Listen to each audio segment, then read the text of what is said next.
So I know you guys are waiting for it. Welcome for the worst garden tour on YouTube. Buckle up, Buttercup. It's gonna be an ugly ride.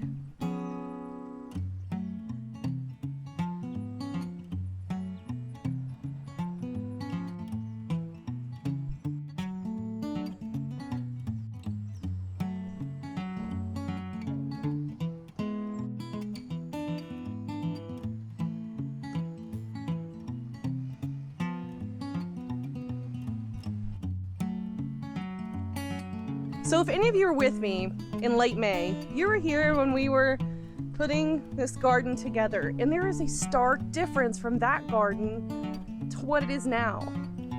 And I have to admit, it's 100% my fault.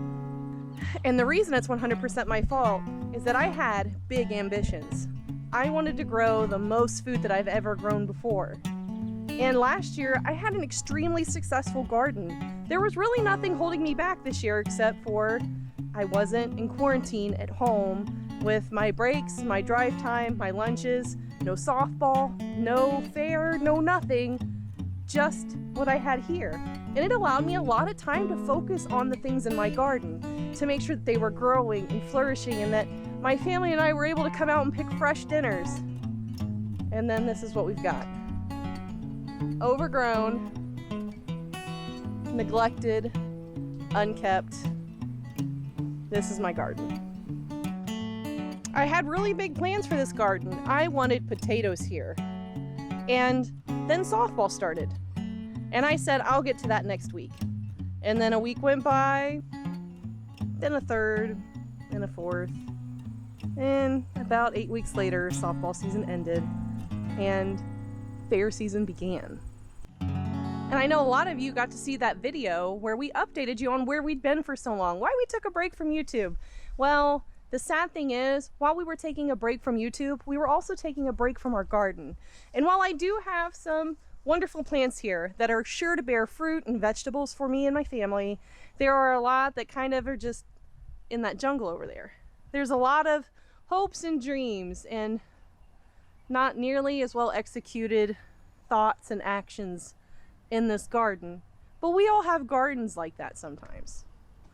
And while my mind has been changed forever on ducks, I love my ducks. I hate my ducks in the garden. I love them here. I love that I've got them right next to my garden so I can take weeds or oh wow, look.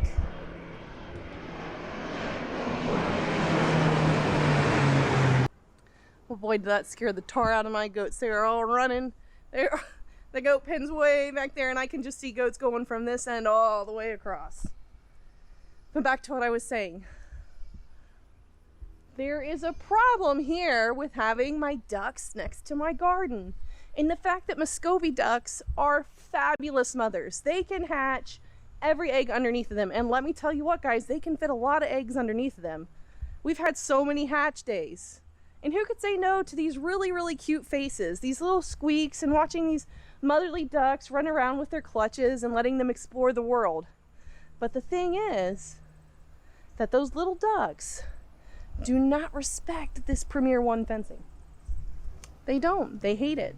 And part of that is my fault because while this is electric Premier One fencing for poultry, I do not have it hooked up to electricity. I've actually got a solar powered generator that hooks up, or battery that hooks up to the fence that keeps it nice and electrified, and I haven't put it out. So basically, I might want to blame my ducks, but all this, it's my fault. So while I really appreciate the whimsy that having my ducks next to my garden creates, and the symbiotic relationship that it can have, I've now found out that when I don't keep my animals contained very well, the ducks were worse on my garden than my chickens. And I didn't think that they would be. And you might say, well, what could they have possibly have done to your garden? What couldn't they have done to my garden at this point? Example number one, we've got a beautiful cucumber plant. Well, cucumber plants all along here. And you guys can see that to about right here, there's no leaves. And there are no blossoms to that point. Now, albeit there are blossoms here, so we're going to get some more cucumbers And I did end up salvaging some of the cucumbers that were already starting here, but the ducks got in here and they really like cucumber leaves and they really like watermelon leaves. Now I have cantaloupes and I have Kajari melons planted on a trellis over here. And you can bet your bottom dollar they did the exact same thing over there that they did to my beautiful cucumber plant. And much like the cucumber plant, you guys can see there are a lot of stems here where there's no flowers, there's no leaves.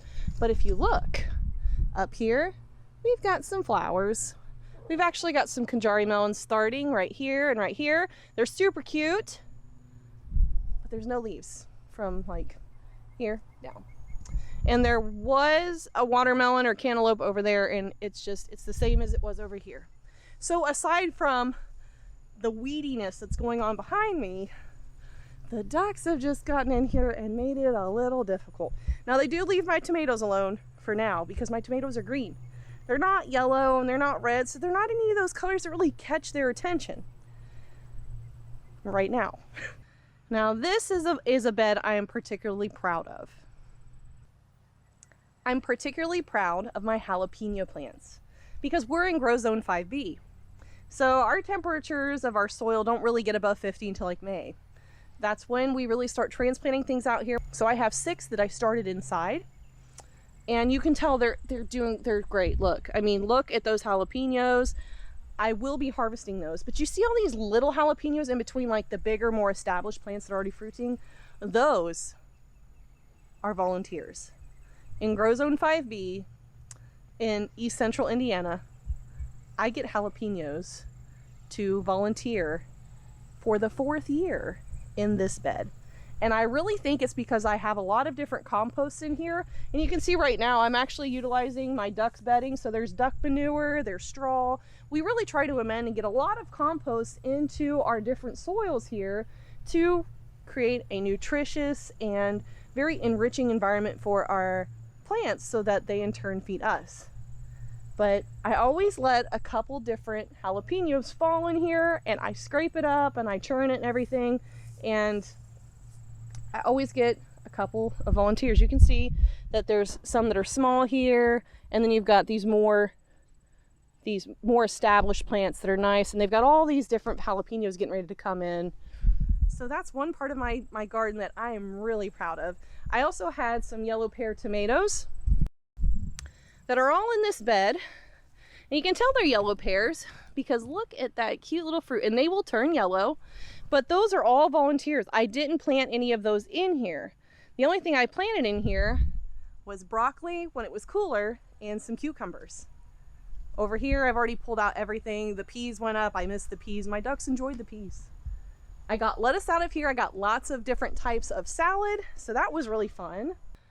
And then I've also got some zinnias that I did not plant, and marigolds that I planted in here to keep some of the pests and rabbits away last year that you can see they went to seed and they volunteered again. I also had a gladiola from last year that decided it wanted to come back too. In those 3 to 8 weeks where I didn't really get to pay attention out here, I noticed that my tomatoes also took off. So we've got all kinds of different tomatoes in here. We've got black krim, we've got mortgage busters, we've got yellow pear. There are a couple of different varieties in here that I'm really waiting for when they start to come in to pretty much figure out what they are. But I had some that volunteered back in there because that's where they were last year. And this is my first year with onions and chives. I'd say my onions are about ready to be pulled. I kind of wanted to let them go to seed, but you can see like here, they're all trying to come up towards the top. And here are my chives. But one thing you guys can notice about my tomatoes, none of them are really staked or tied off, and none of them are in cages. They went through their big boom when we were going through our big boom when it came to schedules. So a lot of them are bigger, and I've got stakes in there and I need to tie them off, but I didn't get to them in time to put cages around them. They went from being like this overnight to a lot bigger, which it probably hasn't overnight. It probably was while I was at the softball fields or helping out with our 4-H club. And while you guys have seen a lot of our flowers and that wall of sunflowers, look at our corn. Our corn is coming in great. We have 4 different varieties. I know I had a lot of people that were asking about cross-pollination, if I cared about that. And the short answer to that is no, I'm not really concerned about cross-pollination. The reason I'm not too worried about it is because I'm not letting this corn go to seed. I won't be saving any of this seed for next year. This will all be consumed. This will all be fried with cornbread. This will all be boiled. It'll be frozen and consumed at a later date. So I'm not really worried about that. But the one thing I'm worried about here in my corn is about my ducks. My ducks have figured out that some of the corn is low to the ground. And you can see here, they've actually basically burrowed this one over, and they're consuming it, which, if I'm honest with myself, I'd rather share it with my ducks than with the local raccoons or deer or any other visitors that might come to the farm under the cover of nightfall for a snack of corn that could lead to a side of duck or chicken. So I'm okay with my ducks getting it, but you guys can see too, just by looking at some of this with how the silk is starting to brown up top, a lot of this corn is ready to be picked. And there's a lot to pick this time. And then we've got some of my favorite things happening.